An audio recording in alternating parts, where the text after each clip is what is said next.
باللہ السمیع العلیم من الشیطان الرجیم بسم اللہ الرحمن الرحیم ربنا لا تزغ قلوبنا بعد اذ ہدیتنا وہب لنا من لدنک رحمہ انک انت الوہاب۔ عزیز طلبہ، السلام علیکم ورحمۃ اللہ وبرکاتہ۔ شرح المدوم کتاب صوم درس نمبر 181 میں اعتکاف کے دوران مسجد میں ٹھہرنے کا وجوب ذکر ہوگا۔ اعتکاف کے صحیح ہونے کی شرائط زیر بحث ہیں اور اعتکاف کے دوران مسجد میں ٹھہرنا واجب ہوتا ہے۔ اگر اس کی مخالفت کی جائے تو اعتکاف صحیح نہیں ہوگا۔ مذکورہ حکم سے استثناء کی صورتوں کو ذکر کریں گے۔ کسی ضرورت اور اضطرار کی وجہ سے مسجد سے نکلنے کا حکم بھی ذکر ہوگا۔ خدا بند متعال کی اطاعت اور بندگی کے کاموں کے لیے نکلنے کا حکم ذکر ہوگا۔ متعلقہ احادیث اور فروات، شہید ثانی کی تحقیقات اور نقد و نظر، اور متعلقہ صورتوں کے مصادیق اور مثالیں بھی پیش کی جائیں گی۔ اعتکاف کے صحیح ہونے کی شرائط میں سے ایک اہم شرط یہ ہے کہ جس جگہ اعتکاف بیٹھا ہے اور وہ یقیناً جامع مسجد ہی ہوگی تو اس سے نہیں نکلنا چاہیے مگر کسی ضرورت شرعی اور اضطرار اور مجبوری کے تحت نکلے، یا پھر کسی کار خیر اور نیک کام کے لیے جائے، جیسے مریض کی عیادت ہوتی ہے یا اس قسم کے دوسرے مصادیق بیان ہوں گے۔ اگر بغیر کسی وجہ کے مسجد سے باہر جاتا ہے تو اس کا اعتکاف باطل ہو جائے گا، اگرچہ مختصر وقت کے لیے گیا ہو۔ اور ضرورت اور مجبوری کے تحت جو مسجد سے نکلنا ہے اس کی مثالیں ہیں، جیسے اپنے لیے کھانا پینا کی چیزیں لینے کے لیے جائے۔ یہ اس صورت میں ہے کہ جب اس کے لیے کھانے پینے کی چیزیں لانے کے لیے کوئی دوسرا شخص موجود نہ ہو، لیکن اگر مسجد میں ہی کھانے پینے کا اہتمام کر دیا جائے تو پھر اس کے لیے مسجد سے باہر نکلنا صحیح نہیں ہوگا۔ ہاں، اگر مسجد کے اندر جو اہتمام ہوا ہے اس میں اس کی شرکت کرنا باعث ذلت اور شکست ہو تو بھی مسجد سے باہر جا سکتا ہے، جیسا کہ مسجد میں صدقے خیرات سے اہتمام کیا جاتا ہو اور یہ شخص اس کے مستحقین میں سے شمار نہ ہوتا ہو تو پھر اس کے لیے باہر جانا جائز ہوگا۔ اسی طرح بیت الخلاء جانے کے لیے بھی اسے مسجد سے باہر جانا پڑے گا۔ واجب غسل کو انجام دینے کے لیے بھی اسے مسجد سے باہر جانا پڑے گا، کیونکہ مسجد تو نجس ہو سکتی ہے۔ بہرحال اس طرح کے ضروری کاموں کے لیے اور اضطراری اور مجبوری کے تحت مسجد سے باہر نکلے تو اس میں کوئی حرج نہیں ہے اور اعتکاف کو ضرر نہیں پہنچے گا۔ عبارت کو دیکھتے ہیں۔ فرمایا والاقامۃ بمعتکفہ فیبطل الاعتکاف بخروجہ منہ وان قصر الوقت۔ اعتکاف کے صحیح ہونے کی شرائط میں سے ہے کہ اپنے محل اعتکاف میں اقامت کرے۔ واجب ہے کہ اپنے محل اقامت یعنی محل اعتکاف مسجد سے باہر نہ جائے۔ فَيَبْطُلُ الْاِعْتِكَافُ مِنْهُ بِخُرُوجِهِ مِنْهُ وَإِنْ قَصُرَ الْوَقْتُ إِلَّا لِضَرُورَةٍ۔ تو اعتکاف باطل ہو جائے گا اگر محل اعتکاف سے باہر جاتا ہے بغیر کسی ضرورت کے۔ وَإِنْ قَصُرَ الْوَقْتُ، اگرچہ کہ مختصر وقت کے لیے باہر جائے تو اعتکاف باطل ہو جائے گا۔ إِلَّا لِضَرُورَةٍ، مگر کسی ضرورت اور حاجت اور مجبوری کے تحت جائے۔ كَتَحْصِيلِ مَأْكُولٍ وَمَشْرُوبٍ، جیسے کھانے پینے کی چیزیں حاصل کرنے کے لیے جائے۔ وَفِعْلِ الْأَوَّلِ فِي غَيْرِهِ لِمَنْ عَلَيْهِ فِيهِ غَضَاضَةٌ وَقَضَاءِ حَاجَةٍ، اور اپنے کھانے پینے کے اہتمام کے لیے باہر جائے۔ لمن علیہ فیہ غضاضۃ، جس کے لیے مسجد کے اندر کھانے پینے کے اہتمام میں شرکت کرنے میں ذلت اور شکست نفسی و کاسر نفسی جس کو کہتے ہیں، اس کی یہی صورتحال ہو سکتی ہے کہ جب مسجد میں جو کھانے پینے کا اہتمام کیا گیا ہے وہ فقراء اور مساکین کے صدقات سے کیا گیا ہو اور یہ مالدار شخص ہو، اور اگر ان کے ساتھ شریک ہو تو یعنی اس کے لیے ذلت شمار ہوتی ہو کہ وہ فقراء اور مساکین کے حصے کو کھا رہا ہے تو اس کے لیے پھر باہر جانا جائز ہوگا۔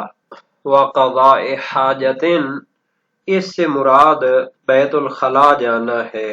وَاِغْتِسَالٍ وَاجِبٍ لَا يُمْكِنُ فِعْلُهُ فِيهِ، اور اسی طرح واجب غسل کو انجام دینے کے لیے مسجد سے باہر جانا ممکن ہے، لا یمکن فعلہ فیہ، ایسا واجب غسل کے جس کو خود مسجد کے اندر انجام دینا ممکن نہ ہو، چونکہ اس سے مسجد نجس ہو سکتی ہے یا مسجد کی شان کے خلاف ہے، اس میں اس طرح کا اہتمام نہیں کیا جا سکتا، تو مسجد سے باہر جا سکتا ہے۔ وَنَحْوِ ذَلِكَ مِمَّا لَا بُدَّ مِنْهُ، اسی طرح کے دوسرے ضروری اور مجبوری کے کام کے جن کو مسجد کے بغیر، مسجد سے باہر جائے بغیر انجام نہیں دیا جا سکتا۔ ولا يمكن فعله في المسجد، وہ ضروری کام کے جن کو مسجد کے اندر بھی انجام دینا ممکن نہیں ہوتا۔ ولا يتقدر معها بقدر الا بزوالها، اب جب وہ کسی ضروری کام سے حاجت اور اضطرار کے تحت مسجد سے باہر جاتا ہے تو اس کی کوئی خاص مقدار بھی نہیں ہے کہ اتنی دیر کے لیے وہ باہر جا سکتا ہے، بلکہ جتنی دیر اس کی ضرورت پوری ہوتی ہے اتنی دیر کے لیے وہ باہر جا سکتا ہے۔ تو گویا یہ کہنا چاہتے ہیں کہ مسجد سے ضرورت کے تحت باہر جانے کی کوئی خاص حد اور مقدار نہیں ہے، مگر یہ کہ جب ضرورت پوری ہو جائے تو پھر واپس آ جائے۔ نعم لو خرج عن کونہ معتکفا بطل مطلقا، اگر وہ اتنا دیر باہر رہے مسجد سے کہ اس کو کہا جائے کہ وہ تو اعتکاف میں نہیں بیٹھا، باطل مطلقا، تو پھر اعتکاف باطل ہو جائے گا بطور مطلق، چاہے ضرورت اور اضطرار اور مجبوری کے تحت باہر رہا ہو یا اس کے بغیر، چونکہ جب طول پکڑ جائے اس کا مسجد سے باہر رہنا اور عرف میں کہا جائے کہ وہ مسجد میں نہیں بیٹھا، اعتکاف سے نکل چکا ہے، تو پھر اعتکاف باطل ہو جائے گا۔ وَكَذَا لَوْ خَرَجَ نَاسِيًا فَطَالَ، اسی طرح اگر وہ بھول کر مسجد سے باہر نکلتا ہے، یعنی اس کو ضرورت وغیرہ نہیں تھی لیکن بھول کر مسجد سے باہر چلا گیا، فَطَالَ، اگر وہ طول پکڑ جائے اور لوگ کہیں کہ وہ معتکف ہونے سے نکل گیا ہے، تو بھی اس کا اعتکاف باطل ہو جائے گا۔ وَإِلَّا،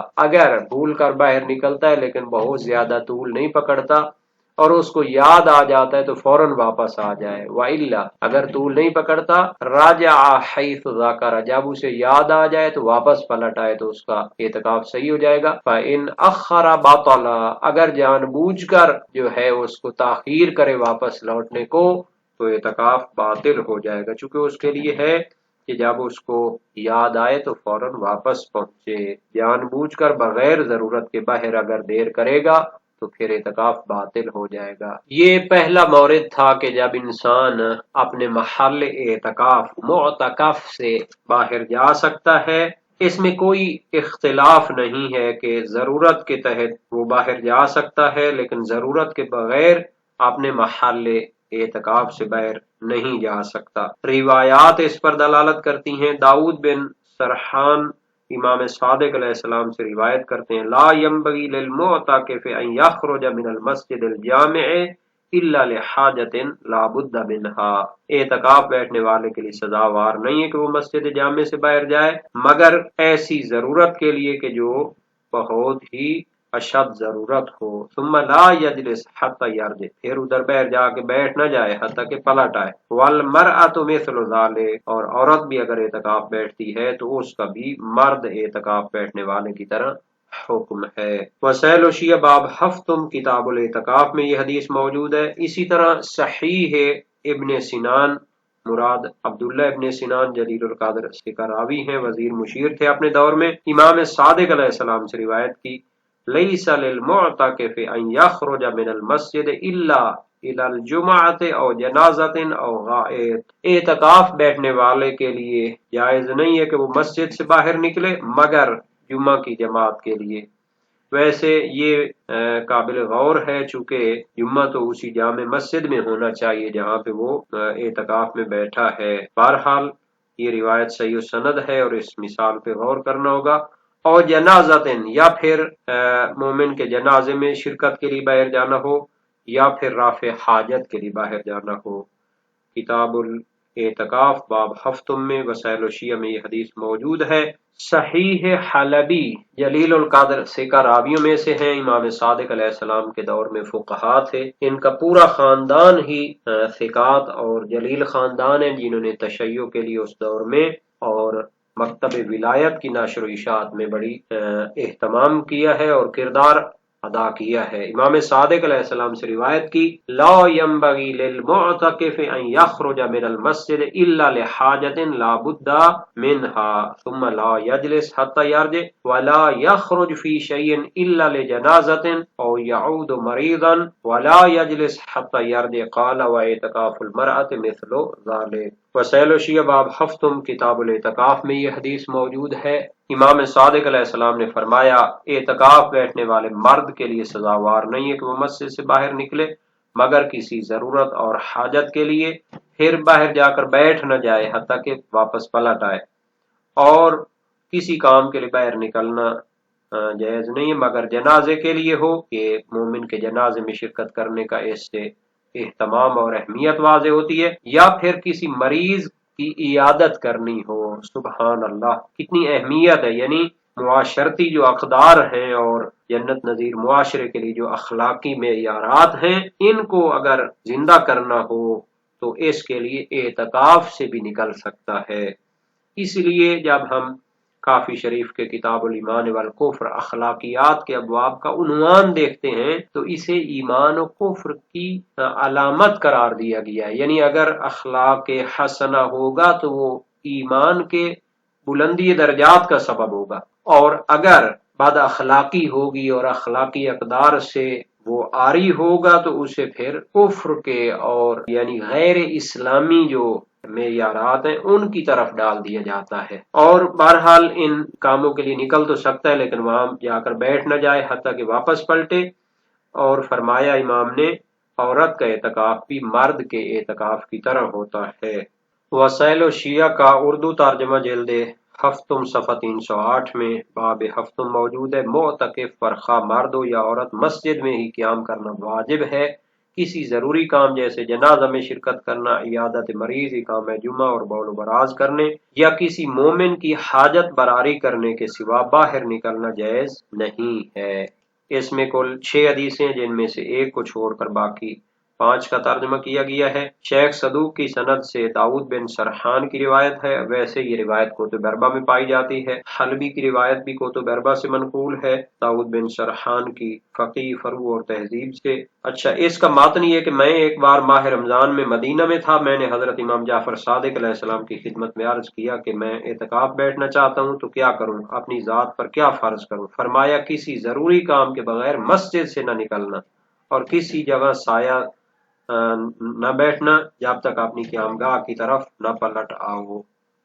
اسی طرح میمون بن مہران کی بھی امام عسکری علیہ السلام سے روایت ہے، اور کلینی کی سند سے عبداللہ بن سنان کی روایت بھی موجود ہے۔ اس سے پہلے جو شرائط گزری ہیں ان کا بھی وسائل الشیعہ کا حوالہ دے دیا جائے۔ جلد ہفتم صفحہ 302 میں باب دوم میں ہے کہ اعتکاف کی شرط ہے کہ روزہ رکھا جائے، اس کے بغیر اعتکاف منعقد نہیں ہوتا، اور وجوب کے وقت واجب ہو جاتا ہے، اور عورت کے لیے شوہر اور غلام کے لیے آقا کی اجازت بھی شرط ہے۔ اس باب میں کل 11 حدیثیں ہیں جس میں 5 مقررات کو چھوڑ کر باقی 6 کا ترجمہ کیا گیا ہے۔ اس طرح مترجم نے کافی احادیث کو وسائل الشیعہ سے حذف بھی کیا ہے۔ اور اسی طرح صفحہ 303 میں تیسرا باب ہے، اعتکاف بیٹھنے والا مرد ہو یا عورت، اعتکاف کے لیے شرط ہے کہ وہ مسجد الحرام یا مسجد نبوی یا مسجد کوفہ یا مسجد بصرہ یا شہر کی جامع مسجد میں بیٹھے۔ اس میں کل 14 حدیثیں ہیں، اور خوش قسمتی سے ان تمام کا ترجمہ مترجم نے کیا ہے۔ حلبی کی روایت ہے، اور عبداللہ بن سنان کی، علی بن غراب کی امام جعفر صادق علیہ السلام سے روایت ہے، اسی طرح ابو صبا کنانی کی، یحییٰ بن علا کی، اور حلبی کی روایت ہے، عمر بن یزید کی روایت ہے، اور داؤد بن سرحان کی بھی روایت، بزنتی کی روایت بھی موجود ہے، اور اس طرح کافی زیادہ روایت ہیں جن تمام کا ترجمہ کیا گیا ہے۔ جیسا کہ ابتدا میں بھی بیان ہوا تھا کہ اعتکاف ایک عظیم عبادت ہے، اس سے یہاں اللہ تعالی کی بارگاہ میں انسان عبادت کرتا ہے اور دنیا کی عارضی چیزوں کو چھوڑ دیتا ہے، وہیں پر جو عبادت کے کام ہیں، جو اقدار اسلامیہ شمار ہوتی ہیں، ان سے بھی وہ اپنے آپ کو یعنی منقطع نہیں کر سکتا، بلکہ اس کے لیے بہت ضروری ہے کہ وہ جو عبادت کے کام ہیں ان سے بھی منسلک رہے۔